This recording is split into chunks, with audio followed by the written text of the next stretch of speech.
Agora, Elo, empreendedorismo na rede, com Douglas Martins, aqui na 316. Dicas de como superar os desafios de empreender em tempos de crise. Agora sim, conseguimos o contato com meu amigo Douglas Martins, que já está plugado aqui com a gente. Eita, hoje pedreira, hein, Douglas? Bom dia, querido, tudo bem? Bom dia, Welber, tudo bem? Graças a Deus, aí mais um dia, né?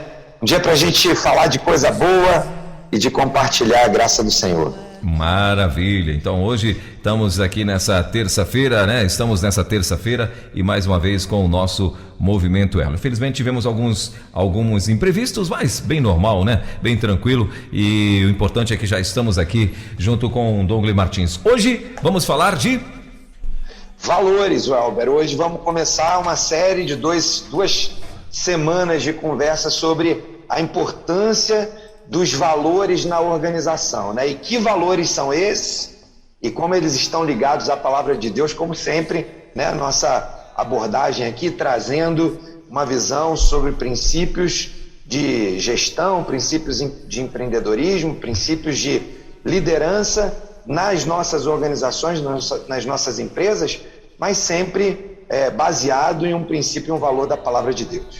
Maravilha, então hoje, o tema de hoje, cultive valores. Eu acho que vai valer muito a pena para você que está aí plugado junto com a gente, então vai valer muito a pena você estar ligado nesse bate-papo a partir de agora. Então eu queria que você já trouxesse para nós aí, Dom, você está em Curitiba, né? Estou em Curitiba, dia lindo, céu azul, ensolarado. Maravilha. Começando a esquentar por aqui. Maravilha, glória a Deus.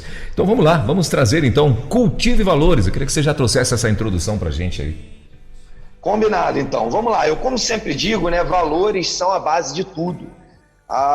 Muitas vezes a gente não se atenta para esse detalhe, porque há valores que já estão intrínsecos na nossa vida e eles já estão tão arraigados que às vezes a gente faz automaticamente e nem percebe. E é importante a gente saber o quanto esse tema tem influência e afeta as nossas vidas no mundo do trabalho, porque eles são bases importantes para tomadas de decisão. Então hoje eu separei um texto lá do livro de Salmos, né? Davi sempre nos ensinando muitas coisas, e hoje eu quero compartilhar então com nossa audiência querida, gente espalhada aí por todo o Brasil, pelo mundo, que a graça do Senhor seja com cada um de vocês. E hoje, enquanto a gente vai estar falando desse assunto, né? A minha oração é que o Espírito Santo fale ao seu coração a respeito de como você pode trazer valores do reino para serem manifestados, escritos, publicados, evidenciados aí nos seus negócios. Você que já empreende, já tem um negócio, você que é executivo, está envolvido na gestão de alguma empresa que não é necessariamente sua, mas você tem um papel de liderança, ou você que está pensando em empreender, eu quero provocar aqui sua mente e trabalhar com você um pouco essa ideia de como os valores são o fundamento de tudo, né?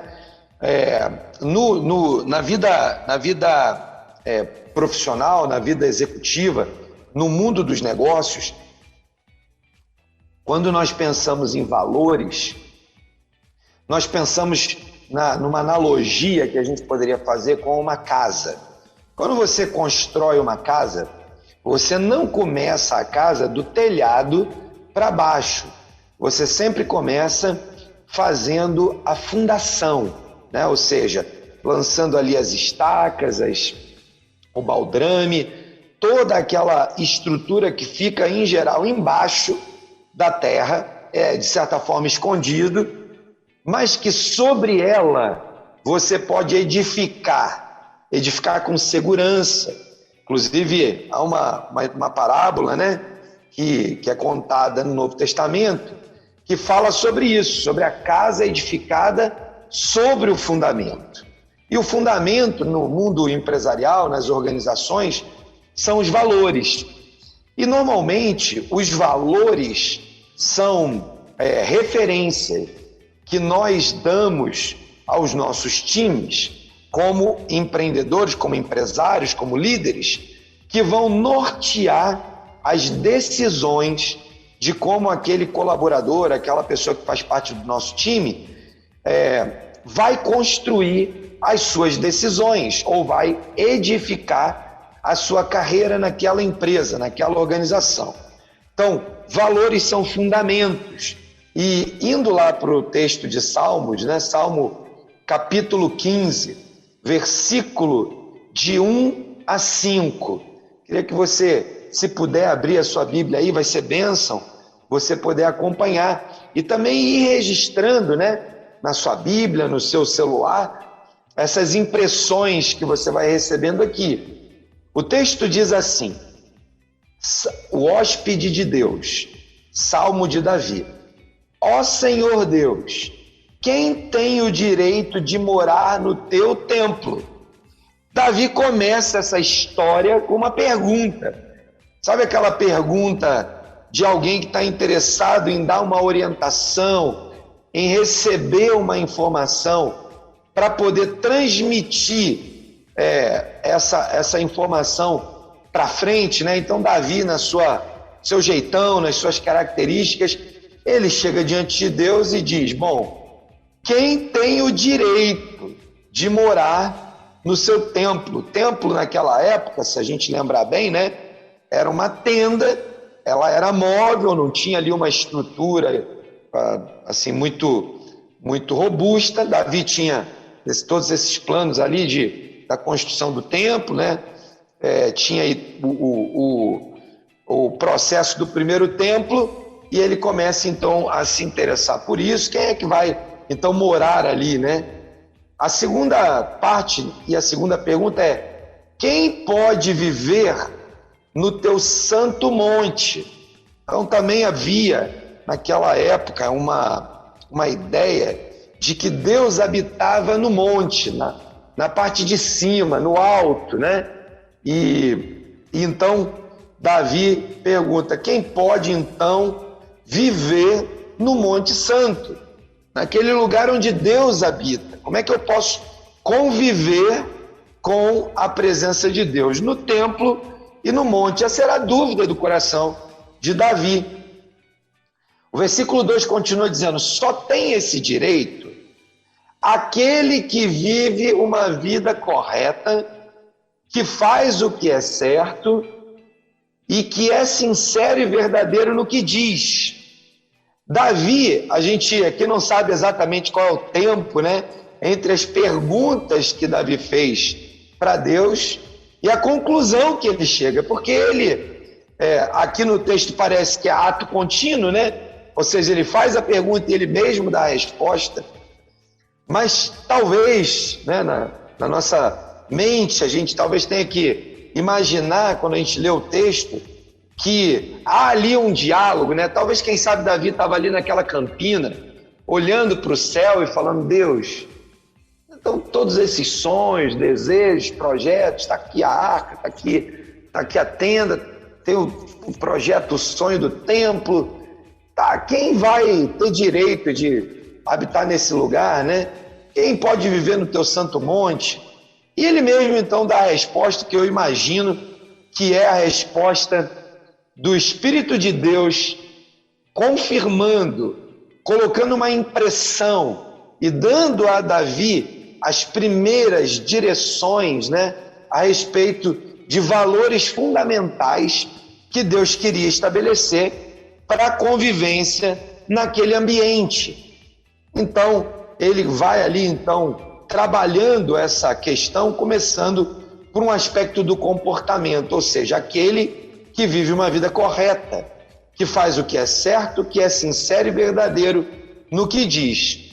E esse é um dos valores que nós vamos encontrar nos valores do reino que estão permeando a palavra de Deus de capa a capa, de Gênesis a Apocalipse, ou seja, vida de integridade. Eu posso dizer, por exemplo, na minha empresa, na minha organização, que um dos valores que eu quero que as pessoas que estão ali usem para tomar as suas decisões poderia ser integridade. Então, nessa empresa nós valorizamos a integridade. O que Davi está trazendo aqui para a gente de uma maneira mais traduzida, né, ou detalhada. E eu tenho sempre orientado os empresários a, quando escrevem a sua lista de valores, normalmente 4, 5, 6 valores que norteiam a empresa, que eles traduzam. Então imagine que nós estivéssemos aqui falando sobre integridade. Então eu tenho aconselhado sempre o seguinte: diga o que é integridade na sua organização. Porque a palavra integridade, talvez na mente e coração do Dongley, com a cosmovisão do Dongley, com as experiências do Dongley, tem um tipo de pegada. Na do Elber tem outro tipo de pegada, talvez coisas parecidas e coisas diferentes. E certamente, na mente e no coração de todo mundo que nos ouve, vai ter uma outra nuance, né? Então é importante que cada um de nós, ao estabelecer um valor, explique que nuances aquele valor tem para nós. O que Davi estava dizendo, olha, Deus está dizendo que para ter direito a morar no templo e para ter direito a viver no Monte Santo, você precisa viver uma vida, ser íntegro. E o que é íntegro? Viver uma vida correta, fazer o que é certo, ser sincero e verdadeiro no que diz. Bom, primeiro valor estabelecido ali. Depois ele continua no versículo 3, dizendo: ele não fala mal dos outros, não é fofoqueiro, não prejudica seus amigos e não espalha boatos a respeito dos seus vizinhos. Ok? Então ele está dizendo aqui um outro valor. A gente falou agora de não fazer fofoca, não prejudicar os amigos. Então talvez a gente esteja falando de um valor que é companheirismo, integridade, mas no sentido de parceria, de colaboração, de viver um processo em que um cuida do outro, cuidado mútuo. Ou seja, a gente poderia dar um nome a esse valor. E a tradução, obviamente, aí de novo, conforme a perspectiva de cada um, passa a ser aquela explicação que a gente dá ao valor. Então, Davi continua respondendo a pergunta que ele fez a Deus, inspirado pelo Espírito Santo, com o intuito de dizer àqueles que teriam contato com a palavra que ele estava ali registrando: olha, se você quer viver nesse contexto, habitando no templo e indo e visitando o Monte Santo, então você precisa dessas características aí, né? Então ele começa a enumerar e ele vai continuar ali no 4, ele diz: ele despreza aqueles que o Senhor rejeita, mas trata com respeito aqueles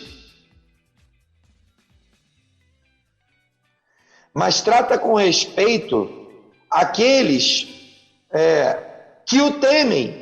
Ele cumpre o que prometeu mesmo com prejuízo próprio, né? Então o versículo 4 vai nos dar a dimensão de que nós estamos diante de de valores que produzem um compromisso com o Deus verdadeiro, com o Senhor do templo e com o Senhor da adoração. Então, aquele que obedece a Deus e que trata com Deus com respeito, que teme a Deus, pode então habitar o templo e o Santo Monte. Ele então está falando aqui de comprometimento, de compromisso, de moralidade. Ele está falando de respeito. E ele está traduzindo de novo o que isso significa para aqueles que vão se comprometer com aquela habitação, né? Seja no templo ou seja no Monte Santo. No versículo 5, ele diz: empresta sem cobrar juros e não aceita suborno para ser testemunha contra pessoas inocentes. Ou seja, ele está falando de uma integridade que tem a ver com moralidade. Ou seja, queremos alguém que tenha uma atitude moral impecável, que tenha nos seus valores o compromisso com a honestidade, sem cair na armadilha do suborno, sem cair na armadilha de exigir juros extorsivos daqueles que para quem ou com quem eles conseguem se relacionar. E ele termina o versículo dizendo assim: aquele que age assim estará sempre seguro. Ou seja, aquele que cumpre esses valores, aquele que age dentro desse escopo que foi estabelecido como os valores para esse negócio, vai ser bem-sucedido, vai estar seguro, vai poder tomar decisões com segurança, sem o risco de tomar uma decisão equivocada para a empresa. Então, quando a gente pensa em valores e a gente pensa em alicerces, estacas, fundamentos, fundação, nós precisamos ter em mente, principalmente nós, os empreendedores, aqueles que vamos estabelecer os valores. E esse é um princípio fundamental de qualquer negócio, né? Quem estabelece valores é o dono, é aquele que detém o poder de dizer eu quero que seja assim. Então, se você é um empresário e você detém, por consequência, você detém esse poder e essa autoridade, então você é aquele que estabelece valores. Não é o seu time que estabelece valores. Não são os seus colaboradores que vão dizer, nessa empresa os valores são esses. Você, como líder, como dono, precisa dizer para os seus colaboradores quais são os valores que eles devem usar para tomar as decisões. Porque olha o que a palavra de Deus nos garante, né? Aquele que age assim, ou seja, com base nos valores, estará sempre seguro. A segurança que a gente vê o salmista falando aqui, né, e trazendo aqui para a gente, ela é aquela segurança interessada em saber o que Deus quer, em saber que Deus habita nos nossos negócios. Fazendo uma paráfrase aqui, talvez a gente pudesse dizer assim como Davi: Senhor, quem é que deve habitar na minha empresa? Quem é que deve ter comunhão no meu negócio? Davi queria saber isso em relação ao templo, mas talvez você dever saber ou querer saber quem são as pessoas que devem habitar na sua empresa. E aí o salmista, interessado por isso, ele vai lá e consulta a Deus. E Deus então responde a ele com valores claros para poder dar a direção de quem deveria fazer aquelas atividades e habitar naquele lugar. Hoje você deve falar a Deus: quais são os valores do reino que o Senhor deseja que eu instale na minha empresa? Porque a minha empresa é um local de adoração. Nós já falamos sobre isso lá atrás, sobre a importância de entender que o meu negócio é o ministério que Deus me deu para cumprir o meu chamado e a minha vocação.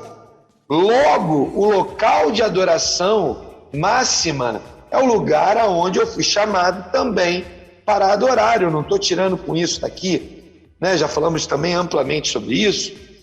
O papel da adoração coletiva no templo. Quando vamos lá à nossa igreja, quando estamos no nosso pequeno grupo, na nossa célula, quando estamos envolvidos de alguma maneira com a nossa comunidade local de fé. Essa é uma das coisas que nós não podemos abrir mão. A igreja é plano de Deus para ministrar ao coração do seu povo. Mas eu quero reforçar e reafirmar aqui que Deus tem uma vocação e um chamado para cada empreendedor que está envolvido com negócios, para que cumprindo o chamado e a vocação que Deus nos chamou para fazer, possamos então exercer o ministério para o qual fomos chamados no mundo do trabalho. Então lá passa a ser também o local em que nós devemos prestar a nossa adoração máxima ao Deus da eternidade. A gente pode fazer perguntas como essa que Davi fez, para que a gente então possa entender e ouvir de Deus, quais são os valores inegociáveis que o Senhor tem para o nosso negócio, para o negócio que o Senhor nos chamou a liderar. para o negócio que é, antes de tudo, teu, e o Senhor me chamou por vocação e por chamado para cumprir esse ministério.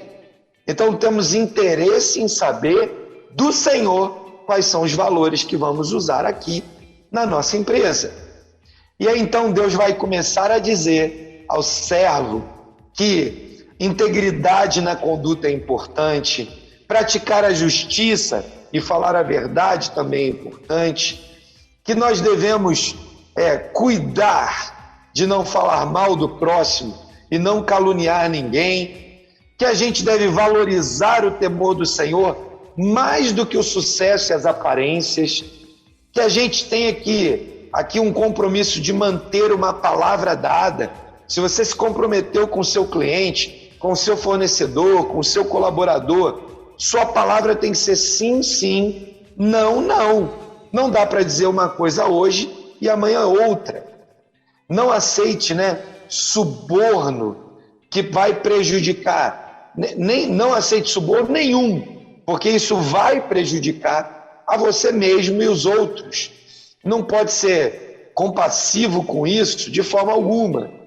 A descoberta do salmista tem que ser a nossa descoberta, Ou seja, ninguém, mas ninguém mesmo pode te abalar ou te prejudicar se você procede da forma como Deus revelou ao seu coração, através de valores firmes, valores do reino, valores que vêm da palavra de Deus, e você, então, implanta isso no seu negócio. De modo que, quando nós nos submetemos a buscar de Deus uma resposta clara, objetiva, direta, daquilo que Deus quer fazer nas nossas vidas, certamente nós vamos cumprir os propósitos de Deus e esses valores nos darão um resultado incrível. A gente vai poder alcançar as observâncias, aquilo que Deus preparou para cada um de nós. Então, Elber, é isso. Essa é a nossa introdução. Vamos em frente aí com as perguntas dos nossos ouvintes.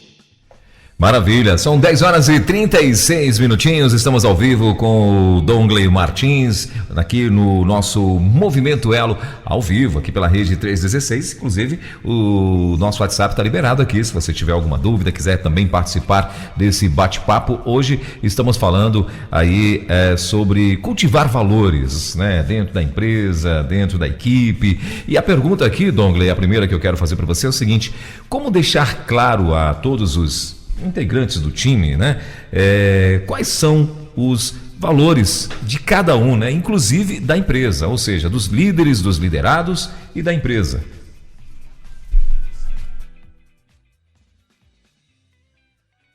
Welber, então, essa questão de definição de valores, como a gente pode trabalhar nisso de forma a entregar um resultado que é compatível com o reino de Deus, passa, sem dúvida nenhuma, por nós entendermos os nossos negócios, De certo que valores que estão ligados a um determinado negócio não necessariamente estarão ligados a um outro negócio, Ou seja, nós precisamos, em primeira análise, entender quais são os valores que servem aos propósitos do meu negócio. Então, se eu tenho lá uma pizzaria, talvez um dos valores que eu vá utilizar para fazer o meu negócio é, por exemplo, produzir com excelência,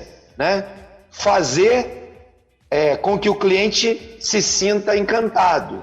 Talvez seja usar produtos de alta qualidade, e aí com isso eu vou produzir pizzas incríveis e o meu cliente vai ficar encantado. O meu colaborador vai olhar para aquilo e vai falar: então não posso botar um produto de segunda linha, então eu não posso fazer com que a pizza chegue na casa do meu cliente tudo destruída, porque o entregador não teve o determinado cuidado. Então, em geral, a gente vai pensar primeiro, em quais são os valores. Antes de comunicar, e deixar isso claro ao time, né? Porque eu preciso pensar nesses valores como parte de uma estratégia para alcançar um resultado que eu desejo, ok? E aí, depois que eu fiz isso, naturalmente, eu posso entrar num processo de comunicação. Eu sempre costumo dizer que o processo de comunicação, ele tem a ver com a maneira que eu trabalho na minha empresa. Se a minha empresa tem um local onde eu comunico coisas, por exemplo, tem uma parede onde eu posso colocar ali exposto os valores, eu devo fazer esse esforço com a intenção de garantir que esses valores sejam vistos por eles todos os dias. Quando eu tenho, por exemplo, uma agenda regular com os meus liderados, eu encontro com eles, talvez eu possa, a cada mês, pegar uma das pessoas que compõem o meu time e sugerir que ele explique o que aquele valor significa, de maneiras que ele vai ter a oportunidade de dizer se ele entendeu ou não aquele valor na prática, né? Uma outra boa prática que a gente tem visto acontecer nas empresas são empresas que aproveitam, né, as reuniões dos líderes com os seus liderados, e aí eu já estou falando de desdobramento em toda a organização, e a cada reunião eles fazem o mesmo.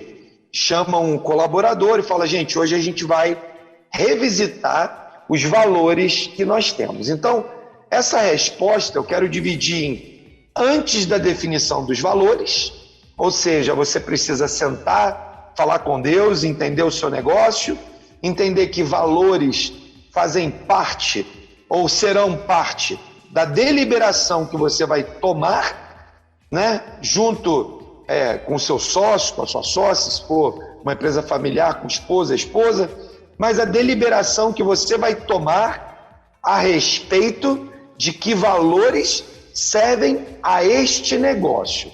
Não dá para você ir no Google e falar assim: lista de valores empresariais, e aí tentar botar lá uma cópia de uma lista que você achou bonita. Você precisa, antes de tudo, entender que os valores são o fundamento, o alicerce da construção do seu negócio. Na hora que você estabeleceu os valores, aí então você começa esse processo de comunicar, e comunicar de uma maneira bastante pragmática, objetiva e recorrente, né? Pragmática, objetiva e recorrente. Como valores são fundamentais e essenciais em qualquer organização, se você não bater nessa tecla semanalmente, às vezes diariamente, para que o seu colaborador entenda que isso é um valor para você, vai ser impossível que esses valores sejam absorvidos e permeiem toda a organização. Então, se você é uma empresa pequena, faça isso diretamente com todos os colaboradores. Se você é uma empresa média ou grande, que tem um grupo de colaboradores, faça isso junto com a sua equipe de liderança, primeiro treinando a liderança direta, conscientizando eles, de certa forma discipulando, né? Eu digo sempre que os valores, a nossa missão, o propósito, né? A visão de futuro da empresa, que são coisas que a gente já discutiu e já conversou aqui, e que são de responsabilidade dos sócios, eles precisam ser evangelizados, né? A gente usa muito essa expressão no mundo empresarial, né? Você precisa evangelizar as pessoas que fazem parte do seu time a respeito de valores, para que eles possam tomar decisões baseadas, e assim como Salomão, Davi, lá no texto em que ele indaga a Deus como fazer isso, e no final Deus revela para ele: aquele que age assim estará sempre seguro. Eu posso, de certa forma, garantir a você que, se você desenvolver uma atividade baseada em valores se você evangelizar seu time a respeito dos valores que você tem, certamente você terá uma empresa segura. As decisões serão muito mais fáceis, Welber, e a gente vai poder colher os frutos disso, sabendo que nossa equipe está tomando decisões que nós tomaríamos. Se não as mesmas ipsis literi, né? Ou se não as mesmas igualzinho ao que a gente faria, as mesmas no sentido dos valores e princípios que nós estabelecemos para a nossa empresa. Maravilha. Douglas, a segunda pergunta que a gente tem aqui é a seguinte: tem como na prática misturar os valores pessoais e os valores da Bíblia? Como é que eu sei que um valor, né, não está conflitando com o da Bíblia e atrapalhando os negócios? Welber, essa pergunta é muito joia porque ela demonstra, né, uma certa confusão ainda de o que é uma vida integral, né? Se a gente tiver que responder essa pergunta para um cristão, alguém que teve um encontro com Jesus, eu diria que essa pergunta está permeada de dicotomia, ou seja, secular e sagrado, né? Se essa pergunta vem de alguém que ainda não teve uma experiência com Jesus, possivelmente ele está fazendo uma pergunta natural, da natureza do seu pensamento. Mas eu quero voltar então para o aspecto de uma resposta a alguém que teve uma experiência com Jesus, ou seja, não há mais dicotomia, não tem secular e sagrado, não tem segunda a sexta, sou eu e sábado e domingo é a igreja, é Deus, não. O Espírito Santo habita em nós todo dia, 24 horas por dia.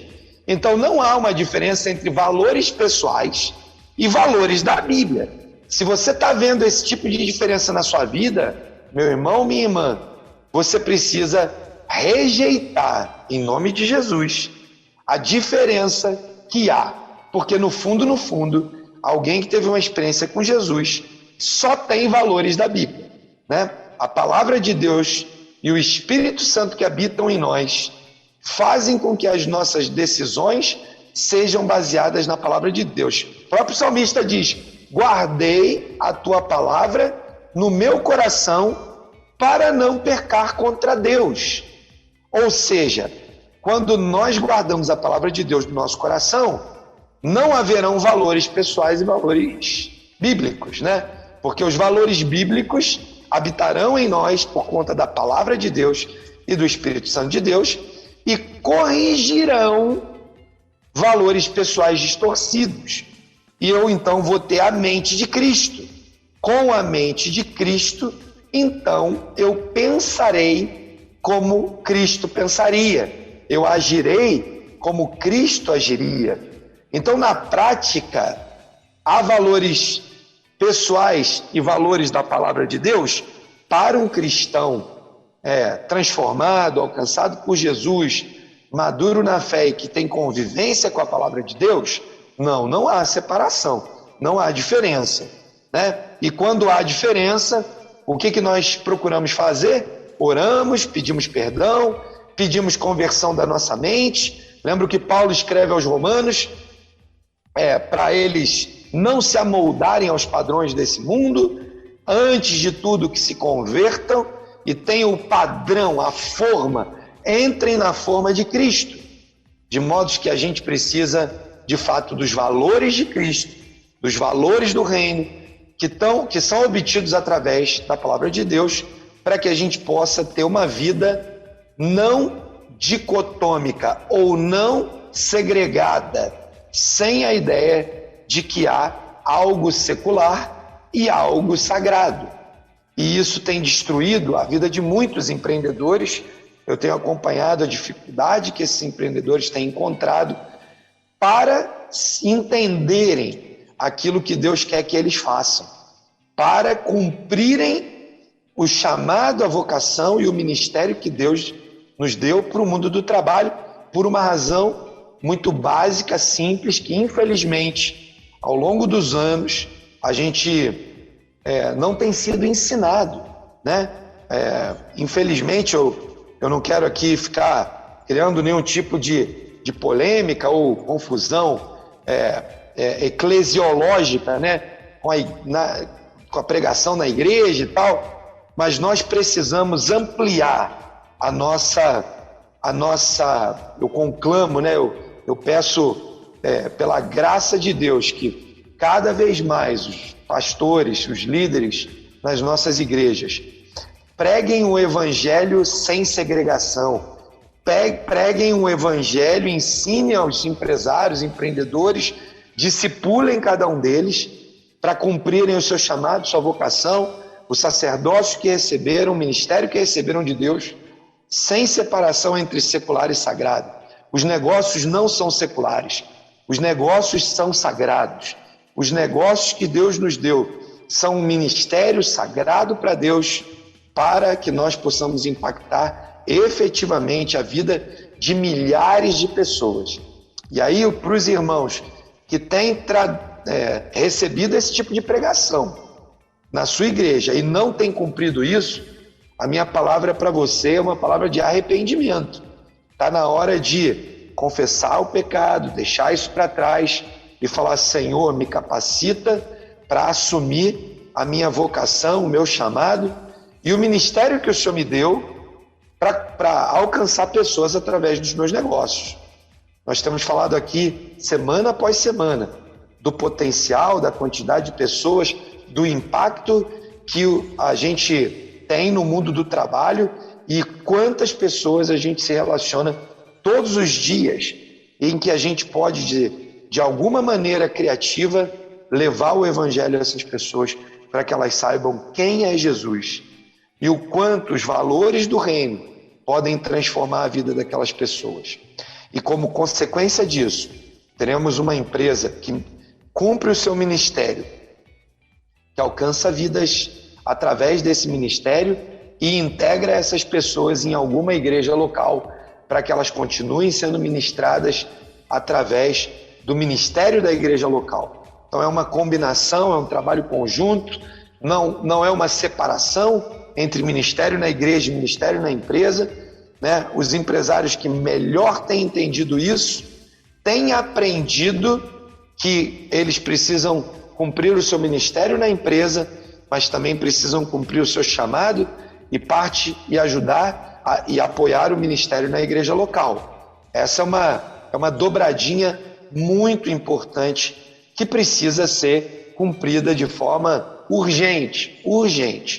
E aí a gente vai poder ver, de fato, pessoas com valores baseados na palavra de Deus, no reino de Deus, naqueles princípios e valores do reino. Então, Welber, é uma resposta que tem o seu grau de complexidade, porque nós sabemos que muitos empresários tratam os seus negócios como um negócio secular. Eu já ouvi da boca de alguns empresários: cara, na minha empresa Deus não tem que se meter, né? Isso aqui é outra coisa. E eu quero chamar a atenção para os nossos ouvintes do risco da gente estar dizendo isso de outras maneiras. Há empreendedores que manifestam isso. E há outros que não manifestam, mas agem. Então, quando você não ora para que Deus te dê clareza na direção que você tem que tomar, você está dizendo: isso aqui não tem nada a ver com Deus. Quando você não tem valores e princípios da palavra de Deus no seu negócio e eles não estão estampados na sua missão, na sua visão, no seu propósito e nos seus valores, você está dizendo: esse negócio aqui não tem nada a ver com Deus. Quando você não ora pelos seus colaboradores, pelo seu time, você está dizendo: esse negócio aqui não precisa de Deus. Eu prefiro aqueles empresários que claramente dizem: olha, eu não acredito que negócio e igreja tem alguma coisa a ver, negócio e Deus tem alguma coisa a ver, porque pelo menos ele está sendo honesto, sincero e transparente, e nós vamos poder atuar e ajudá-lo a perceber que isso é uma mentira que o diabo contou.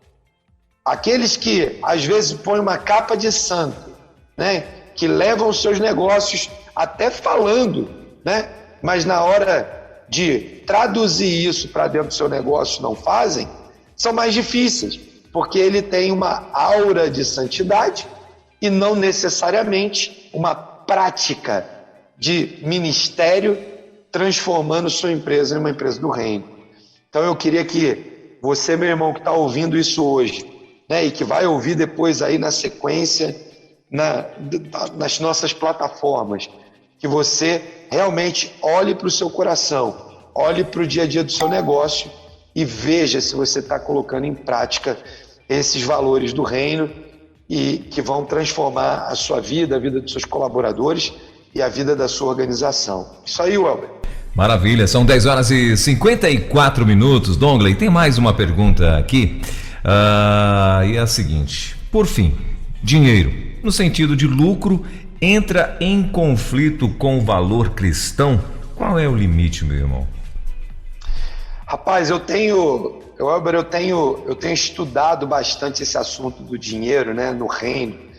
Como eu também já disse aqui, a palavra de Deus tem quase 2.500 textos falando sobre dinheiro, finanças. Recentemente comprei um livro muito incrível chamado Deus e o Dinheiro. Se você ainda não leu, eu recomendo fortemente que você compre ele, né? Eu tenho aqui de vez em quando dado algumas dicas de livros, né? Esse livro é o livro escrito por 2 jovens que foram estudar em Harvard, que é uma escola americana muito famosa no mundo inteiro por formar líderes, né, e empreendedores, profissionais de altíssimo nível. E esses meninos foram lá estudar nessa escola e uma das matérias que eles tinham, né, Harvard é uma escola que foi, no passado, muito mais fortemente, uma universidade cristã.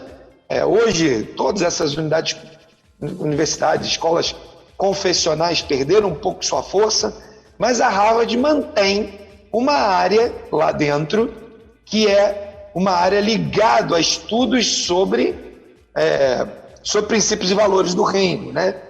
E eles então, como cristãos que eram, resolveram fazer uma matéria nessa área, né, da universidade que ainda traz essas matérias optativas, né? E eles então começaram uma pesquisa com mais de 200 empreendedores, empresários e executivos bem-sucedidos na sua carreira. E a tese que eles queriam trazer para esse estudo era quanto você doa. Doar é algo que Deus quer de nós? Ou reter dinheiro e fazer riqueza é o que de fato Deus quer de nós? E eles começam então uma pesquisa sobre isso. Eu não vou dar um spoiler completo aqui do livro, né? Porque eu espero que você tenha curiosidade de comprar e ler. Mas a conclusão que ele teve, e obviamente a pesquisa foi concentrada nos Estados Unidos, e ele então traz estatísticas e dados lá dos Estados Unidos, mas que eu garanto para você, meu irmão, que nos ouve, né? Minha irmã empresária, empreendedores aí que nos ouvem. Eu garanto para você que no Brasil, se não é igual, é muito parecido. Ou seja, eles descobriram que a grande maioria das pessoas não entrega mais do que 2% da sua renda, sendo que 2% é o topo dessa grande maioria. Muita gente entrega 0,5%, muita gente não entrega nada, alguns entregam 1%, outros entregam 2%. Então eles ficaram espantados com essa realidade, pensando que havia muitas ofertas chegando nas igrejas, chegando nos ministérios, nas agências missionárias. Eles ficaram muito impactados por essa informação, de que a grande maioria não doava nada e uma pequena maioria doava entre 0, alguma coisa e 2. Eles falaram, não, tem que ter alguma coisa diferente. E eles fizeram então uma nova pesquisa, aí sim, específica, com cerca de 200 empresários. E olha a conclusão que eles chegaram. Aqueles empresários que já tinham entendido que o seu negócio era um ministério, em média, doavam 10%. Você vai falar assim, é muito pouco. como eu falei, é muito pouco. Mas eles descobriram que no meio daqueles que já entenderam que os seus negócios são um ministério que, na média, dá 10, tem alguns, isoladamente, que dão muito mais generosamente. E aí eu poderia aqui citar alguns exemplos que eu tenho conhecido, visto as histórias, né, acompanhado as histórias de pessoas que dão 90% do seu lucro, outros que dão 50% do seu lucro. Com muita frequência eu encontro empresários que dão 30% do seu lucro. Eu conheço uma família empresária que dividiu o lucro da seguinte forma: 50% eu reinvisto no negócio e nas pessoas, 20% eu distribuo para os sócios e 30% eu uso para investir em coisas do reino, em projetos do reino. Então veja, uma família empresária que para ela mesma só vai 20%. 30% ela distribui para projetos do reino e 50% reinveste na expansão dos negócios. Me parece uma distribuição bastante saudável. Mas há aqueles que, indo além, dizem: cara, eu preciso de X reais para viver por ano, tudo que eu ganhar acima disso, eu vou distribuir em projetos de expansão do reino. Então, tem muito a ver com a maneira como eu olho e entendo o meu negócio. Se eu entendo que o meu negócio não é meu, né? A gente usa essa expressão meu negócio, mas se eu entendo que esse negócio é um ministério dado por Deus, assim como a igreja não é a igreja do pastor, é a igreja de Deus, né? A gente vai entender que se Deus é o dono do negócio e eu sou apenas um executivo conduzindo aquele negócio, isso significa dizer que eu posso estabelecer com Deus uma remuneração para mim. Então, vamos lá, minha empresa dá lucro, aquele lucro é do reino, porque se o negócio é de Deus, o lucro é dele, né? E eu estabeleci então para mim qual é o tamanho do dinheiro que eu quero receber daquilo. Qual que é o problema nesse processo? Porque em geral a gente já faz isso, né? Todo empresário cristão, aquele que conduz ou não a sua empresa como empresa do reino, indiretamente ele já faz isso. Porque quando ele não dá nada, ele disse para Deus o seguinte: Deus, eu preciso de 100% do que lucrou esse nosso negócio.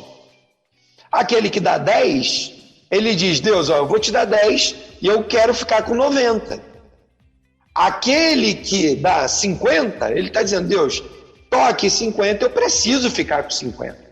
Então, no final, qualquer que seja a decisão, seja ela 0 para o reino de Deus, ou 99, 100 para o reino de Deus, a gente está tomando uma decisão. Não existe uma não decisão. Não existe nenhum empresário cristão que efetivamente não tome uma decisão. A decisão pode ser mais a favor do reino de Deus e dos investimentos no reino de Deus, ou mais a favor do investimento na minha própria vida, nos meus próprios prazeres, naqueles sonhos e desejos que eu estabeleço para mim mesmo. Então é uma questão de aonde você está nessa régua, né? Se a régua do 0 para Deus ou do 100 para Deus está estabelecida para todo mundo, o que você precisa agora é definir em que pedaço da régua você quer se colocar. Eu dei aqui exemplos diversos. Eu conheço empresários que não dão absolutamente nada do lucro que eles ganham para investir no reino. Eu conheço empresários, como eu disse aqui, que está dando 30%. Aquela pesquisa americana disse que na média é 10%, mas que tem gente que dá 90%, 98%. Né? Então, a pergunta mais importante aqui, Welber, quando a gente pensa nessa questão do dinheiro, não é se o dinheiro ou o lucro conflita com valores cristãos, porque ele não conflita. A palavra de Deus nos ensina a trabalhar com lucro. Nós precisamos disso, porque é o lucro que mantém o ministério avançando. Seria, às vezes pode soar ruim, né? Até como pecado no ouvido de algumas pessoas, pensar assim: a igreja precisa gerar lucro, né? Eu diria que não, mas ela precisa, no mínimo, não gerar prejuízo. Ou seja, as ofertas, os dízimos que nós entregamos na nossa igreja, versus tudo que nós fazemos de investimento, idealmente, não pode ficar negativo, sob pena da gente estar sendo um mau mordomo dos recursos que Deus nos deu. E eu não estou aqui falando sobre fé, né? Obviamente que nós damos muitos passos de fé, na minha igreja mesmo demos dezenas de passos de fé, quando mudamos de propriedade, quando assumimos novos missionários, quando assumimos um projeto novo, um ministério novo, damos passos de fé, crendo que o Senhor vai levantar no meio do povo mais dizimistas e mais ofertantes. O que eu estou dizendo aqui é que você não deveria partir do pressuposto de que você pode ter o direito de fazer uma dívida em nome da sua igreja, no sentido pior da palavra, né? Eu conheço igrejas que, para fazer um processo de expansão, usaram financiamento. Eu não estou aqui julgando isso, né? Espero que vocês entendam isso com uma mente bem aberta e ampliada. São igrejas que têm uma entrada regular e que decidiram acelerar o processo de aquisição porque estão precisando crescer, porque precisam expandir e, de forma prudente, correta, fazendo contas, usaram as entradas recorrentes para financiar a expansão ou algum projeto. Então eu me explico aqui um pouco, porque sabe como é, né? Às vezes a gente ouve alguma coisa e interpreta de uma maneira equivocada. E é tudo que eu não quero, né? Tudo que nós não queremos é dar margem e oportunidade para o diabo se aproveitar de uma interpretação equivocada.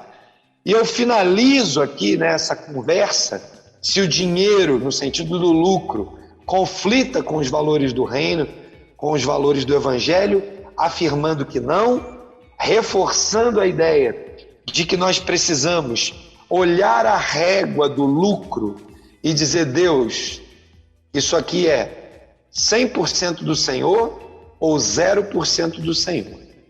Às vezes a gente diz qualquer número entre 0 e 100, sem muitas vezes nem imaginar o que a gente está fazendo. E o que eu quero conclamar a você que ouve essa mensagem, que ouve esse programa, a que você tome essa decisão consciente, que você não deixe isso acontecer ao bel prazer das decisões isoladas, mas que você pare, ore, fale: Deus, eu quero ser um gerador de lucro, eu quero ser um gerador de lucro consciente, quero ser um gerador de lucro sem opressão, sem roubar de ninguém, sem lesar ninguém, mas dentro desse espírito eu quero gerar o máximo de lucro possível. E a partir desse lucro, eu quero olhar para essa régua de 0 a 100 e entender quanto de fato o Senhor e eu entendemos que é uma necessidade que eu tenho, que eu preciso. Deus é tão generoso nesse aspecto que Ele permite que você defina quanto daquele lucro você precisa para você definir quanto você vai dar, né, em investimentos no reino. Então, pense nisso, né? Olhe para essa régua com o coração aberto. Ore e fale: Espírito Santo, mostra para a gente com clareza, né? Mostra para nós, os sócios dessa empresa, com clareza, qual é a necessidade que nós temos e nos ajude a colocar um teto. Nesse livro ele conta a história de 2 amigos que estudaram. Um, ao longo dos dias, se tornou pastor, recebeu um chamado de tempo integral para o Ministério da Palavra na igreja local e virou pastor de uma igreja. E o outro se tornou um grande executivo.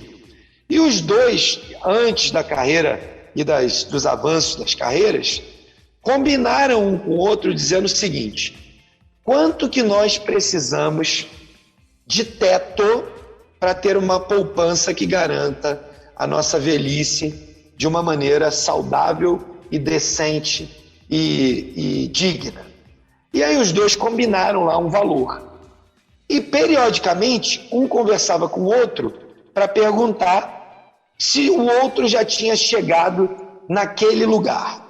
Bom, naturalmente o pastor, por conta da natureza da atividade, tinha uma remuneração menor do que aquele executivo, e eu não estou aqui fazendo apologia que pastor tenha que ter voto de pobreza, ao contrário disso, eu creio e reconheço e acredito que a igreja precisa honrar os seus pastores com remunerações adequadas e dignas, mas a vida executiva, por uma série de fatores, leva o cara a ter remunerações maiores. Isso é da natureza do mercado, né? Então, o executivo, então, rapidamente chegou naquele teto.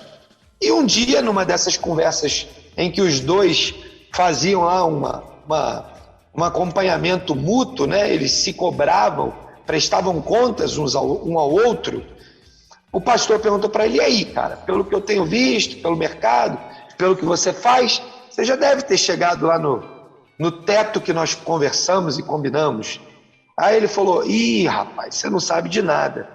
Deixa eu te explicar, a gente era muito jovem, a gente não entendia muito bem o que é a vida adulta, como é que ela funciona, as pressões que a gente recebe, e aquele teto ali não é suficiente para eu ter uma velhice digna, tudo aquilo que a gente conversou. E aí aquele pastor virou para ele e falou: ok, eu posso entender, ainda que você tenha dito que era, então qual é o novo teto? E aí o cara deu o dobro.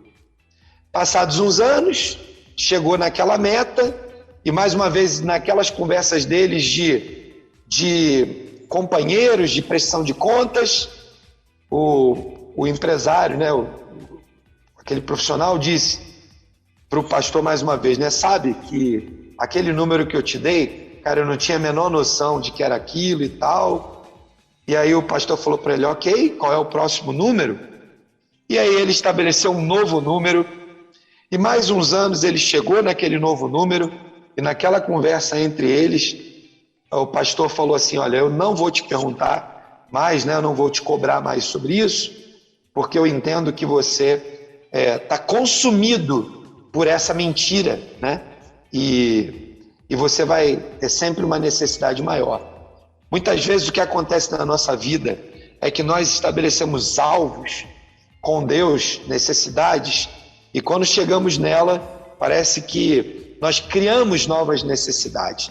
É o carro mais potente, mais caro, mais novo, é a casa maior, maior e maior, é a casa na praia, casa no campo, é a viagem internacional, agora são 2 viagens por ano, agora são 5 viagens por ano, agora são os presentes mais caros, as roupas mais caras, e assim o diabo vai nos enganando e nos levando a crer que nós somos o que temos e nós não somos aquilo que somos em Cristo.